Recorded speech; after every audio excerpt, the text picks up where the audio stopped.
Perfect. Thank you so very much. Let me go ahead and share my screen so that everyone can see it. Thank you so much for being here this afternoon. Listen, I know it's been a long day, but I want to make sure that I get through this presentation and then engage you in conversation, in as much conversation as we can have during this, this webinar. My name is Cheryl Watkins. I am a retired Chicago Public Schools Network Chief.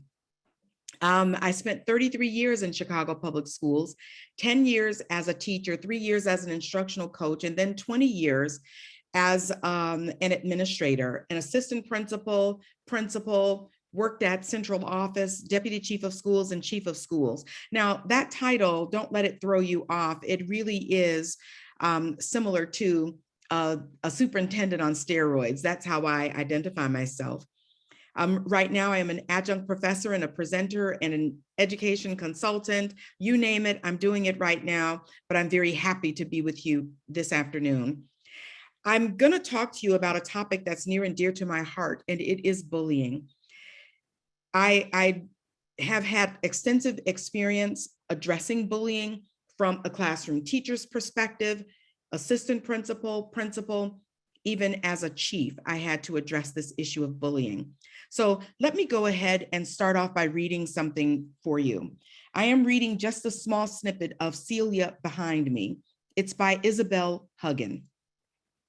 There was a little girl with large, smooth cheeks and very thick glasses who lived up the street when I was in public school. Her name was Celia. It was far too rare and grown up a name, so we always laughed at it. And we laughed at her because she was a chubby diabetic child made peevish by our teasing. My mother always said, "You must be nice to Celia. She won't live forever."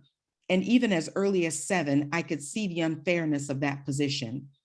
Everybody died sooner or later. I'd die too, but that didn't mean everybody was nice to me or to each other. I already knew about mortality and was prepared to go to heaven with my 2 aunts who had died together in a car crash with their heads smashed like overripe melons. I overheard the bit about the melons when my mother was on the telephone, repeating that phrase and sobbing. I used to think about it often, repeating the words to myself as I did other things so that I got a nice rhythm. Their heads smashed like melons, like melons, like melons. I imagined the pulpy insides of muskmelons and watermelons all over the road. If you've never read Celia Behind Me as a principal, it was introduced to my students in middle school, and we engaged in Socratic seminar around the text. And I'll come back to that a little bit later, and I'll come back also to Socratic seminar. Let's start off with this definition of bullying. Bullying, anything that's negative, it's aggressive, it's unsolicited, it's committed by someone else, very deliberate acts, usually committed to gain power over another person. And just as I read the excerpt about Celia, you could tell that Celia was a little bit different than other people. She looked a little bit different than other people. And so that made her a target. Bullying is really clarified by happening once or multiple times. So oftentimes people get hung up by, is this bullying or is it not? If it's happened once and it was very deliberate and it was just intentional, it was aggressive, it definitely can be labeled as bullying. But if it happens more than once to the same child, over and over and over again, it is definitely bullying. Here are some facts. About 20% of students aged 12 to 18 experienced bullying nationwide. Over 70% of students surveyed said they had witnessed bullying in their school. And let me pause right there. I'm going to talk a little bit about the 4 roles of bullying as we go on, but about 70% surveyed, 70% of students in schools said that they have witnessed bullying right in front of them, in their buildings, in their classrooms. And the next fact says that bullying takes place within a variety of places within the school, but the majority of places that it occurs is right there in the school, in the classroom, in the classroom. It results in kids missing school and kids being depressed, and it definitely can lead to suicide. And if that happens, the research tells me that there's an underlying or an existing issue that accompanies that, but it could definitely lead to suicide. I just shared with you that I have a history, a background in Chicago Public Schools, and you may have seen in the news where a case was just settled for over $1 million with a young man who experienced bullying in school. He then went home and tried to hang himself. He didn't die, but he became completely dependent on outside supports and care. He became a special education student. He needed additional help. He stayed in the hospital for a very long time, never returned to school.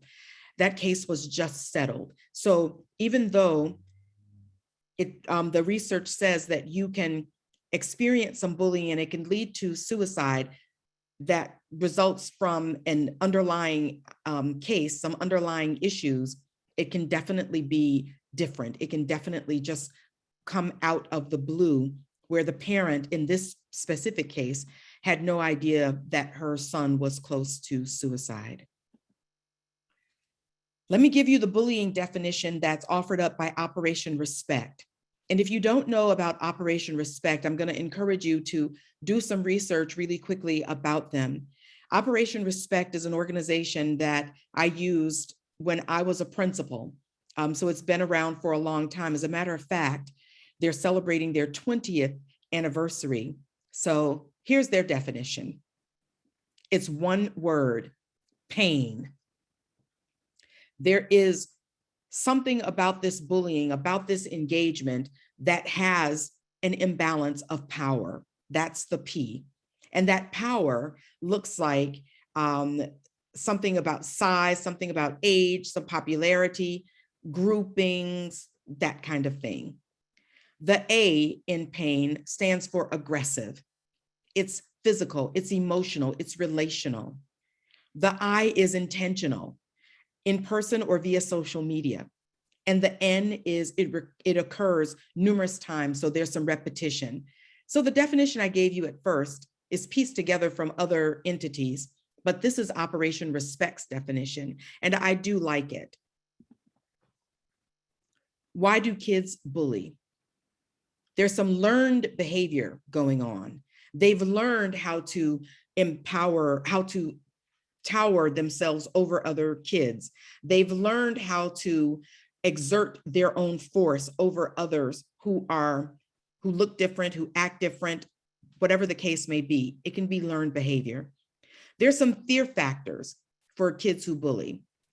Some other kids could tell them, hey, I want you to go over and do this. You'd better do it, or else I'm gonna do something to you. Bullying takes place because it goes unnoticed and unaddressed. So oftentimes, as I said, the statistic is that bullying occurs right there in classrooms. Sometimes we don't see it as adults. And if we don't see it, it can't get addressed. Sometimes a student might say, oh, he was just playing with me, because he's actually afraid to speak up. She's actually concerned about what will happen to her, what the other kids have said they'll do to her if she actually says that she's being bullied. So why do kids bully? Those 4 things jumped out at me from the research. I am so sorry. There we go. The 4 roles related to bullying. And if you'll notice, the first bullet point has a slash mark. So when I was a principal, I learned them as the bully, the bullied, the bystander, and the upstander. And now, so that there's not so much shame associated with the term bully, and that we're not really casting children into these never-ending pits where you get identified and named, and this is now associated with you for the rest of your school year. They've changed it to the one who bullies. The bullied, the one who is bullied, the bystander and the upstander. The bully, or the one who bullies, that's the person who is perpetrating the bullying act. It can definitely be impulsive.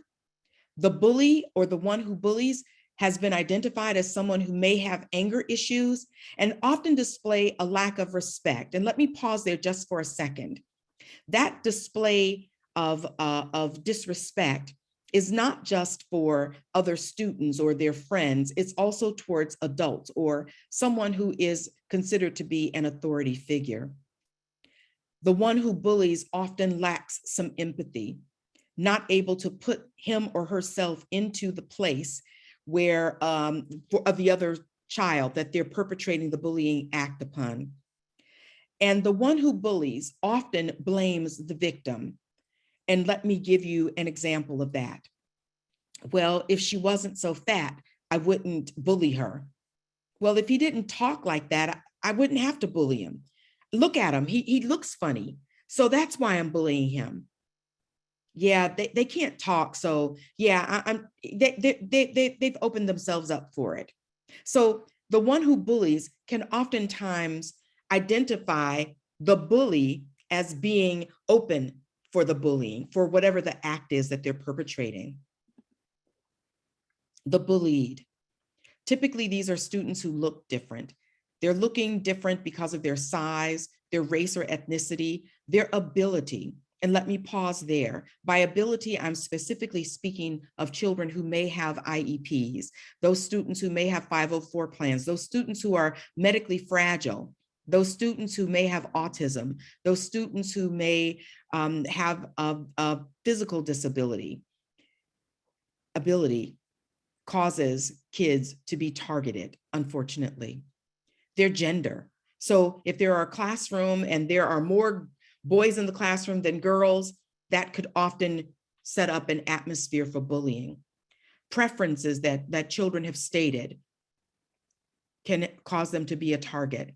Socioeconomic status and housing insecure individuals, those individuals who are living in temporary living situations. In Chicago, and the McKinley-Vento Act says that is a student who is homeless.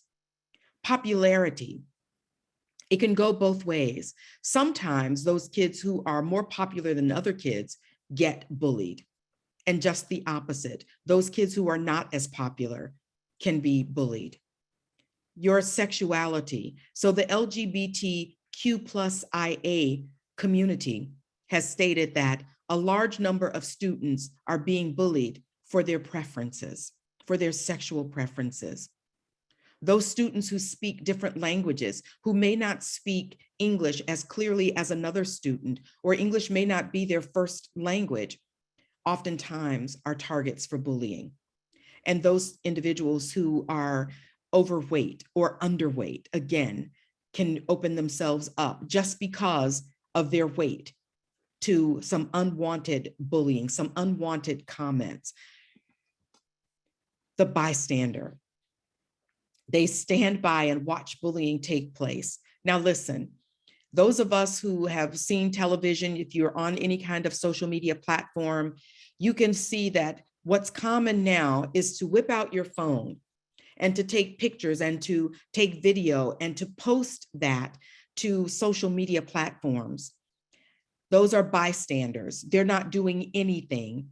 They're just taking those videos. They're commenting. They might laugh. They may point it out. They may harass again, but they are standing by. Oftentimes, the bystander is also afraid to speak up. They're afraid to say something, again, for fear that they might be next. I've had students to tell me that. Well, I was afraid to say anything because then they'll turn that on me. I didn't want that. That's the bystander. That upstander, those are the students we really want. We want those who speak up when they see bullying. Those are the individuals who also engage in positive acts. And those are the students who often befriend those who are bullied. Those are four roles: the bully, or the one who bullies, the bullied, the one who is getting bullied, or the bystander, and the upstander. So what does bullying look like? There are 4 different types of bullying, and I'm going to take a little bit of time here just to go over them because I think it's important. We oftentimes don't pay much attention to that emotional piece and that social piece. And so I just want to take a couple of minutes to talk about that. So what does verbal bullying look like? It's gossiping. It's someone who cuffs their mouth and says, and they whisper to someone else, and then they look at someone, and you can tell that that gossiping is occurring about the other individual, about the other child. That's some verbal bullying. That's passing along something that you know isn't true, but just embellishing upon it because you know it's going to get you some attention and you know it's going to exert some power over the other student. Lies, outright lies, put downs. Well, that goes right along with body shaming. Oh, she's so skinny. Look at her. She looks like a beanpole. Or she's so fat, she's going to break the chair. Look at him. He can't play football. He's too skinny. Who wants him on the team? When I was growing up, the put down might have been, I don't want her on my team. She's not going to be able to catch the ball. Look at her. She's got nothing. She can't offer us anything. She knows nothing about this sport. So those are some of the bullying, the verbal bullying experiences I've heard of, have been privy to as a student, as a child growing up, and also in my own school, in my classrooms. Physical bullying, of course, hitting and kicking and spitting and shoving and tripping, where you see a student who walks by another student and their foot goes out and the other student goes careening into another child or a desk, and then the shoving starts and it's just a mess. But in addition to that, property destruction. So the physical destruction of property, taking someone's books and throwing them in the trash, throwing them into the toilet in the bathroom. All of those things take place. And sometimes, again, we don't notice them, so we don't end up addressing them. This thing called cyberbullying. One of the questions that I saw in the chat earlier was about laws. And unfortunately, there aren't any laws that specifically address bullying. Now, as a school, you definitely can address them with your uniform discipline code, with whatever your policies are around misconduct. But unfortunately, nothing that specifically calls out, here's what you can do because of that bullying. Cyberbullying or social media bullying or social bullying often takes place via text or posts. And you can see where sometimes those posts go as quickly as anything else does. And I don't want to call out any entities for their ability to make those texts go more viral than others, but I have to tell you about a misconception. Oftentimes when there's a text or a post made to Snapchat, kids think, let's do that because it's going to go away. I tell you right now, they're never gone. Snapchat was the largest repository for child pornography amongst all of the social media platforms. How do I know that? I learned it as a chief, as we were dealing with and addressing some really inappropriate behavior at one of our schools, where there were some posts made to social media, Snapchat, that we had to get our safety and security department involved in so that they could be removed. Then that emotional bullying, that being left out of events and activities. And that takes the place of, that looks like, oh, I don't want to invite Carolyn to my party. Yeah, nobody really likes her, so I'm not going to invite her. Or if he comes, he's just going to sit in the corner and, play his video game. So why are we even trying to invite him? Or even coercion. I think I described a little bit of that earlier. Do it or else I'm not going to talk to you. Well, go ahead. Nobody's going to know you did it. I'm not going to tell anybody. Those are some emotional forms of bullying. So I'm going to now offer just a couple of suggestions for students that you can help your students. You can have conversations with your students to address bullying. The first thing I'm going to say is say something. Say something to the bully. Yeah, that's not right, man. That's not cool. I wouldn't do that if I were you. Don't do that. Like, that's just not nice. You don't want anybody doing that to you. Say something to an adult. Encourage your students to talk to a teacher, a principal, parents, assistant principal. They can talk to the security guard, to the custodian, to the lunchroom manager. My lunchroom manager often received more information when I was a principal than I did, because she saw every kid who walked through the lunchroom line and they would talk to her. I suggest for students to stay away from bullying events. If you know there's going to be a large group of people gathering to fight or to talk about anything that's negative, gathering in groups, stay away from it. One of the last suggestions on this slide for students is to just find a way to be kind to everyone. I'm going to talk a little bit more about this from the administrator's perspective, but I just wanted to tag these as some of the things that not only have I heard works, I've actually seen them work because I've done them in my own school. For cyberbullying, keep your sign-in and password information private. And I know that this is for school leaders, but I can tell you right now that one of my former students is at one of our state universities. Some kids he went to high school with came down to the campus and, talked to him. He's a real mild-mannered student. He actually did have an IEP in school. They talked him into giving them his password. And what did they do? They went on, they purchased things, they got his bank information, they did a lot of things because he didn't keep that sign in nor his password information private.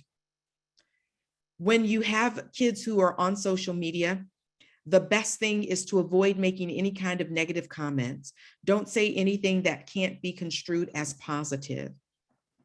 Report what seems odd. If you see something on Facebook or on Instagram or any of the other platforms, if it seems strange, if you've got a friend or a classmate who's posting something that's really inappropriate, report it. And again, that always be kind. You're going to hear me talk about finding kind in just a second. For school leaders, address it. Don't ignore it. So as a school leader, that was one of the things that I absolutely focused on. I'm not going to let this go by. I searched and I searched. I'll tell you this. I tried to find the videos from WTTW. It was No More Bullies, but they're so old. I hate to say that, but they're so old that I couldn't find them because we did little PSAs, little public service announcements about anti-bullying. We did not let any bullying go unaddressed. We did talk to our parents about bullying and about what the consequences would be. We did not tolerate any kind of bullying. Now, some of you all may say, well, we can give those policies to parents and we can talk about the consequences, but parents sometimes don't accept that their children are displaying this behavior. And I will say to you that you are absolutely correct. It is hurtful for a parent to know that their child is displaying any kind of bullying activity, but it does happen. And again, it has to be addressed and not ignored. We started a peer jury, nothing punitive or anything like that. But here's what we did. We talked about how will you restore this environment because you've engaged in some bullying. You've hurt some feelings. How will you restore that? And we gave students opportunities to talk to their peers about how they could change their behavior. And then this last one here, engaging in Socratic discussions about bullying. The Padea method of inquiry does work. And so, as I said before, we use Celia behind me and several other pieces of text to engage our students at different grade levels around bullying. Some of the texts I'm going to share with you, some of the picture books I'll share with you, were used in our lower grades to talk about bullying and to engage in those discussions where the questions are really the answers. We didn't provide answers. We allowed students to ask questions and to engage with the text about what they heard, what they read, and give their own suggestions as to how to respond to some of those bullying acts. Engage the entire school community in the resolution. Issue a school-wide bullying survey, and I'm going to show you that shortly as well. I would ask everyone, do you know about bullying? What's your definition of bullying? What do you think we should do about bullying? Have you yourself been bullied? You'd be surprised at how many students, because it's an anonymous survey, will respond very honestly, and you'll then get some ideas as to what can happen. Create some bully-free zones. Put up signs in your halls that say, no bullying here, we're not taking it. And if I can, just for a quick moment, I'd like to share this little clip from Finding Kind Day. So we hosted a Finding Kind Day. We addressed girl-on-girl bullying at my school. And I'm just gonna share this, and I want you to bear with me as I do. Please pardon me because there is I had this all queued up. Take a look. There's a universal truth shared by all females. A truth which has been swept under the rug for generations. We're shooting a documentary about females and how vicious we can be to each other. There's a fountain right over there. What? There's a fountain if you guys want to play.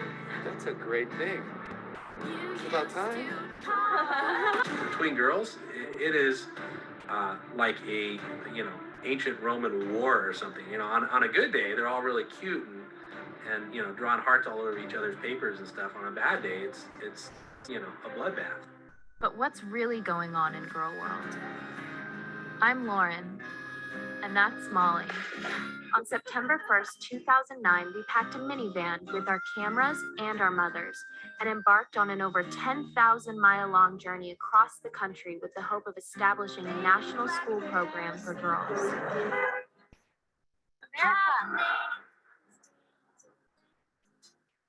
Don't you ever wanna come out and play with the snow? Raise your hands if you've ever been negatively affected by something that another girl has said or done to you.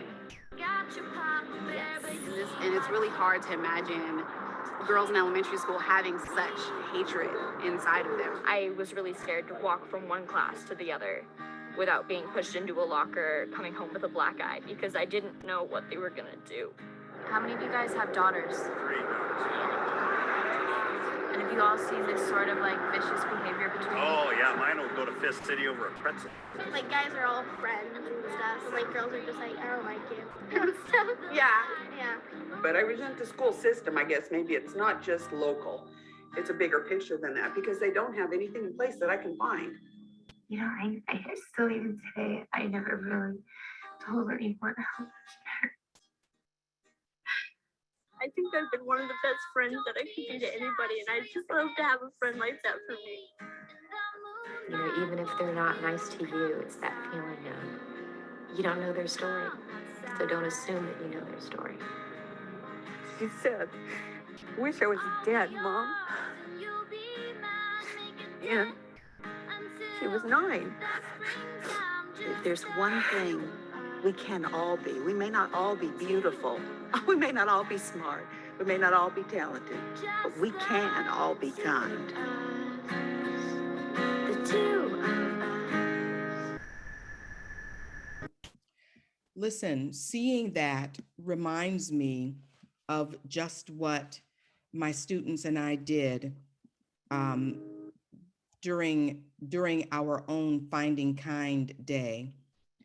And it was important for us to discuss it, to have an auditorium filled with girls to talk about it, because oftentimes girl-on-girl bullying can produce such a frenzy of activities and flurry of activities after it occurs that we had to address it.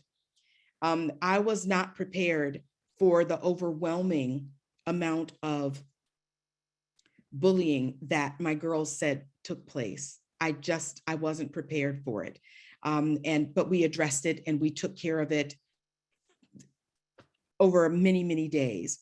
So Finding Kind Day, and you can Google that and you'll see the documentary. You can order it, you can rent it. Apply for Donors Choose grants. And so you guys all know about Donors Choose. So if you really want to address bullying, you can apply for a Donors Choose grant. Perhaps someone will help you to purchase books for your classroom libraries. Here's what we did at my school. On the left, you see the Pershing West Creed. We created a school-wide creed, and one little line there says, "I am the essence of respect."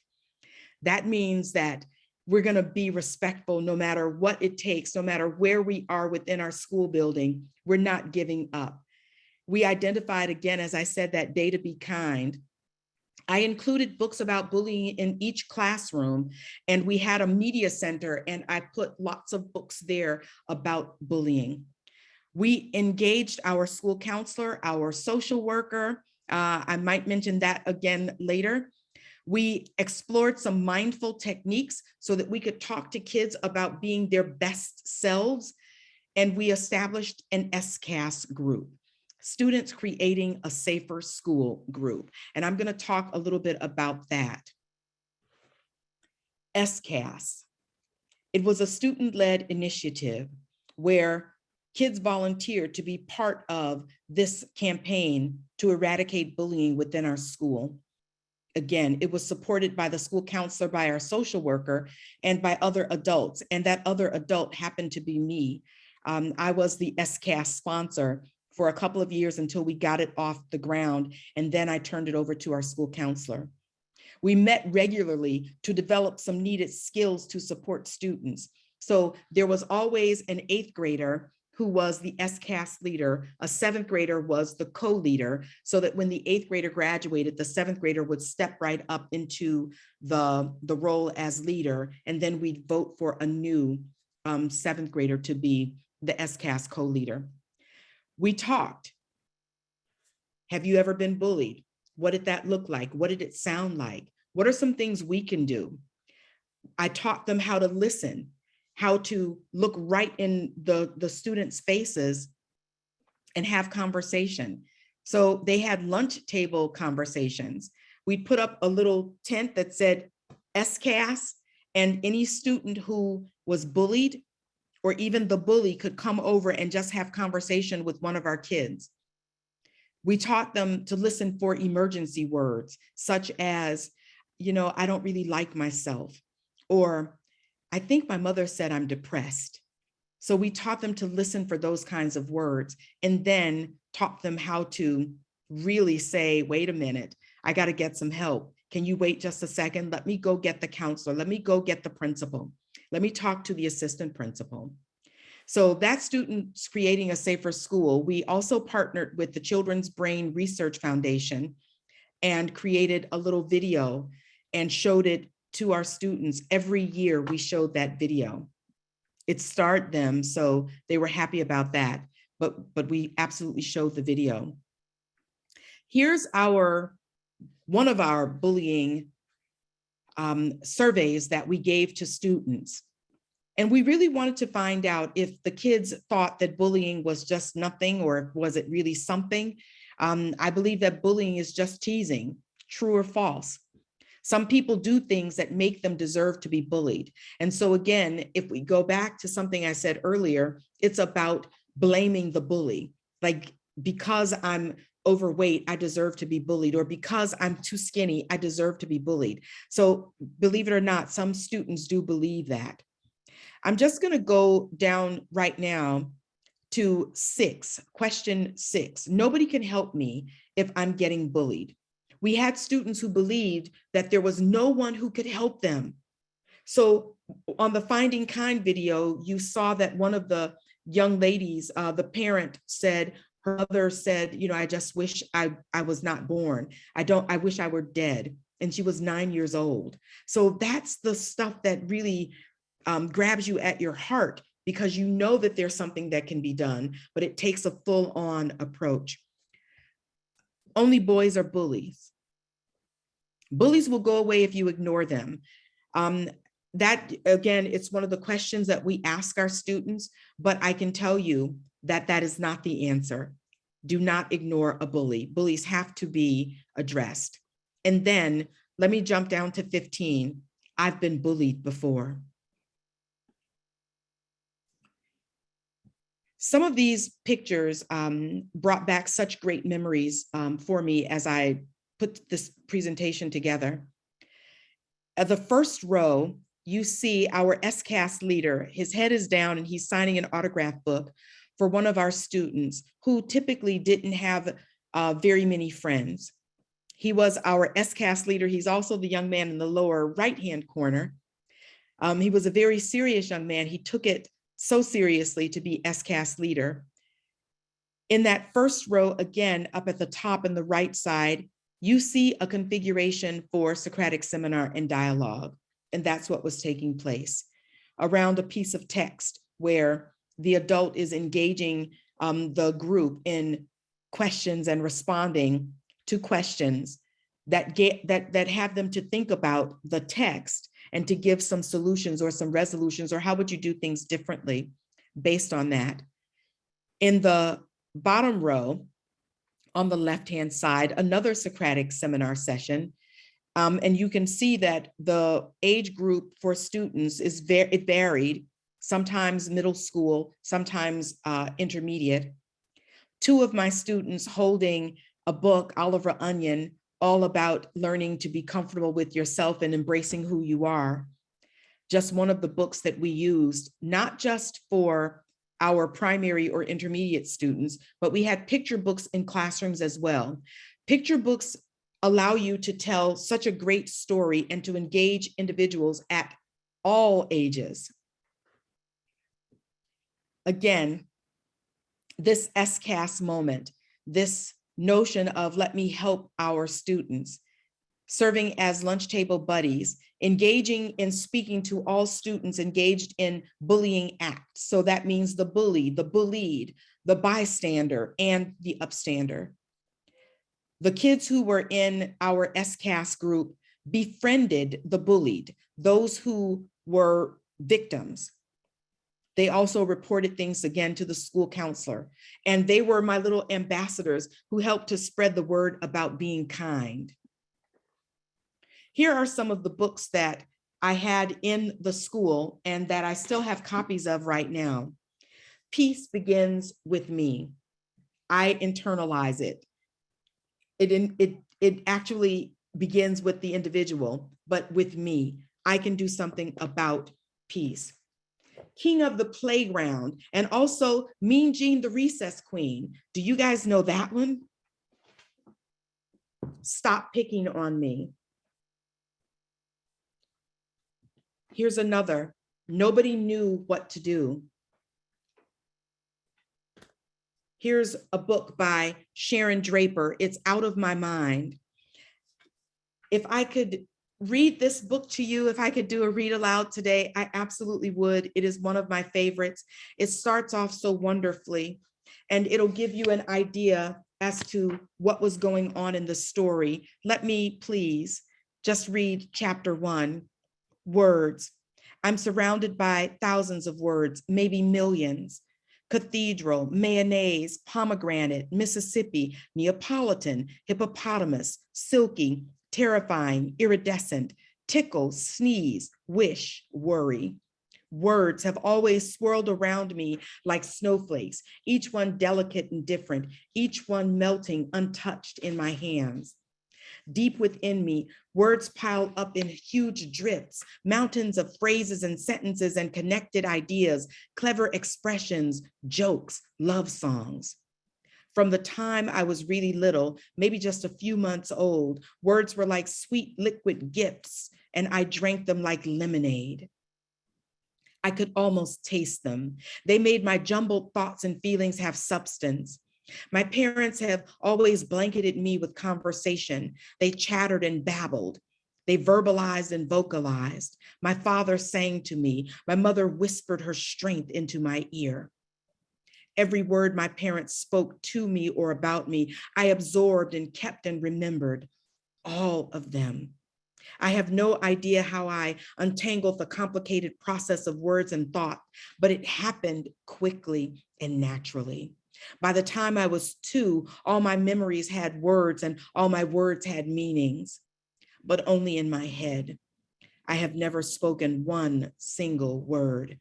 I am almost 11 years old. Again, that's Sharon Draper, Out of My Mind. I can tell you that that was my One Book, One Pershing West title, and that my 4th through 8th grade students read it. Each group, each grade level having to do something different as they engaged with that text. And then Jodi Picoult's 19 minutes. It's right there in the center of the screen. It took 19 minutes for a bullied student to perpetrate revenge, 19 minutes. It's a book really that's for young adults, but I can tell you that my SCAS group read it. We talked about it, engaged in Socratic discussion about it, and it anchored our work around how to address the issue of bullying within our school.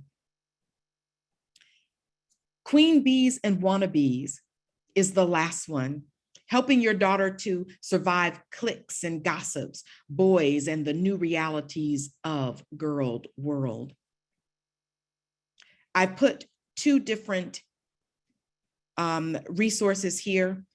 WTTW's Stand Tall, it's public television at its best.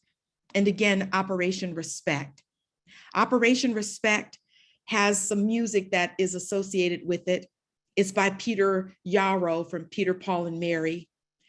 The song that is taught to our students is Don't Laugh at Me. And I tell you that it really did benefit our school. You can find out so much more about me, and you can contact me at any time at cdwatkins5@gmail.com. But right now, I'm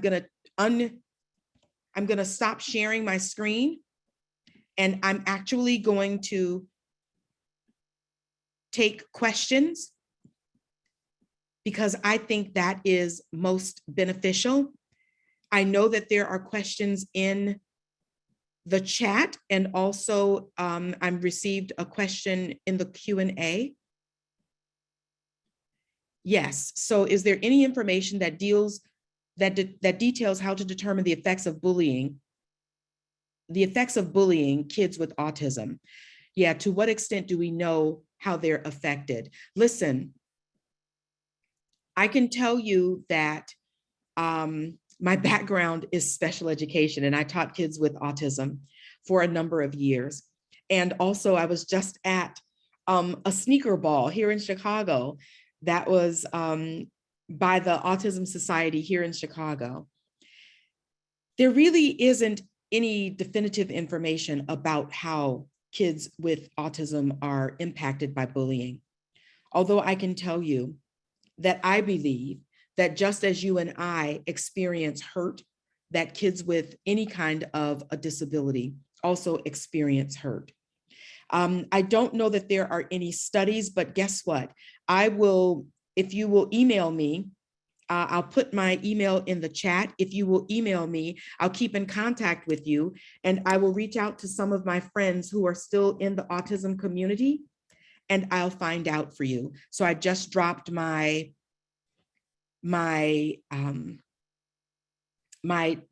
number into the chat. How do we handle cyberbullying when it's reported if there's no proof? This is what I'm going to encourage. Take screenshots. Your children are so savvy, your students are savvy, they know what to do. Take a screenshot real quick, and there's your evidence. The only thing I will warn you against is Do not look at anything where a student says, well, I sent some pictures of me and I wasn't dressed properly, and another student sent it off and sent it around to other people. Do not look at that. That you turn right over to enforcement.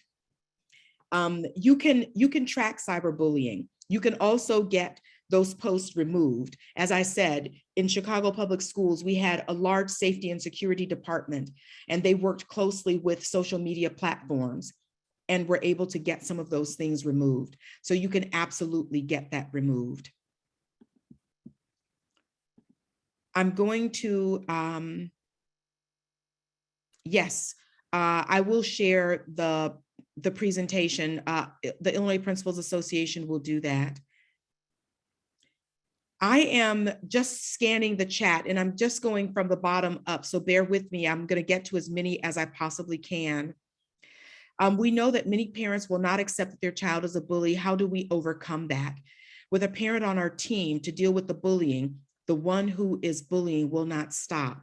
And so I think it's important to engage in conversations. We not only had Socratic dialogues with our students, we did it with parents as well. So I think it's important to engage them. If parents are able to read 19 Minutes by Jodi Picoult, I think it'll change their view about bullying. It'll change their outlook about their own children being engaged in it. Also, one of the Columbine moms has a TED Talk out. I encourage you all to take a look at that. She talks about her son and talks about the stigma that she herself now has to live with and address, and how she's healing, not just from the acts that were perpetrated by her son, but by what has happened as a result, what she has projected onto herself. I think that would be, yes, that would be so beneficial. Yes, Ginger, I'll go back and share that again. I'll share the slide that has the books. Let's see, how can we get our lunchroom staff? Yeah, and support staff trained as well. Listen, I don't know what your budgets look like, but if there's any opportunity to identify some funds to pay them to stay after school, it would be beneficial. I say do it. And I'm saying to you, start with books like these. Nobody knew what to do. Say something, stop picking on me, purchase them for everyone in the school. Have them available so that everyone within your school knows that, hey, I want this bullying stopped. We're all in this together. This is a school-wide approach. My custodians were involved. My lunchroom members were involved. My office staff, all of us had the books. There were a couple more that I didn't show you, and one of them is The Dot. The other one is I Am Human. The Dot is by Peter H. Reynolds, and guess what? So is I Am Human, a book of empathy, both by Peter H. Reynolds. I really like Peter H. Reynolds. You all might know him. He wrote Ish as well. Those are books that we use to pour back into our students, to encourage them, to increase their self-esteem. So yes, I will put up the other side. Carrie, thank you for sharing. I'm sorry that it happened, but that's something that is real. Our children embrace and internalize this feeling that I don't want to go around these other kids because they don't like me because of what I wear and what I don't wear. Let me also tell you, I was just at a high school and had an opportunity to hear the Student Voice Committee talking to other principals about what returning to school did for them. One young man said, "Can I be honest with you all? I didn't want to come back." He said, "There's no bullying at home. I don't have to worry about what I'm wearing at home. I don't have to worry about my gym shoes and about the sneakers that I have on and people making fun of me, because at home, no one could see what I had on." So I want you to think about that. I want you to think about just what returning to school has created in our kids once and yet again. They're concerned. They don't want the bullying. They don't want the stigmas. And so it is hurtful when we see that perpetrated amongst our girls and amongst those students who have any kind of special need. Let me keep going. Yes, so thank you. I think this is Deanna who wrote, how can admin address this as far as investigating evidence, et cetera, as well as what constitutes bullying for LGBTQ youth? So I'm not an expert by any stretch of the imagination. I'm sharing with you all what I know, what I had to deal with when I was a principal, and as I advanced, how I addressed some of these things. I had a young man in my school who the other young men said, you know, he's gay and we don't like him. And so they picked on him and told him he was gay. And he said, I'm not gay. And so he ended up fighting and trying to defend himself. Here's what I said to him. I don't care what you are or what you are not. No one has the right to bully you. No one has the right to call you out of your name. No one has the right to hurt you. You are who you are. Embrace it. He was actually mortified and horrified by the way they treated him, that he denied who he was. He did come out in high school, but it took me to listen to him, to talk to him, to spend some time with him and say, there's nothing wrong with you. You're all right. You belong right here in this school. Now, I did some suspending. That was a while ago. I'm just telling you I did. I suspended a young man who came back to visit me at the school and said, the only time I ever got suspended was by you. And I said, and do you remember why? He said, I do. And I regret it every day. So investigate it. All you have to do is pay attention. Start looking. Look at the kid who sits by him or herself. Start looking at the one that other kids are pointing at. Start paying attention. As adults, we have to open our eyes. It's happening right underneath our noses. We have to open our eyes and be open to seeing what definitely is going to hurt us as well. But we have to be open to looking at it and seeing it for what it is. I see that there are lots of different people here. So thank you. Yeah, so what are the characteristics of a bully? Thank you, Frank, for asking that question. And I hope that I did answer that. But why has it suddenly become an issue in schools, or does it just seem that way? I think that a lot of people are getting voices. So with student voice committees and with kids being empowered, I think they're starting to speak up and say, hey, I don't like what's happening. And I think that's all right. So I do believe that bullying has been taking place for quite some time. This is not new, but I also believe that students feel empowered, and that because we are listening, our ears are really in tune to anything that looks like bullying. We don't want kids being called out of their names. So we're listening to that. We're having conversation with kids. Hey, that's not the kind of behavior that you should be exhibiting. That's not the monarch way. That's what I would say to my students. We were the Pershing West monarchs. And so I'd say, that's not the monarch way. So thanks for that question. I hope that I was able to answer that. Yeah.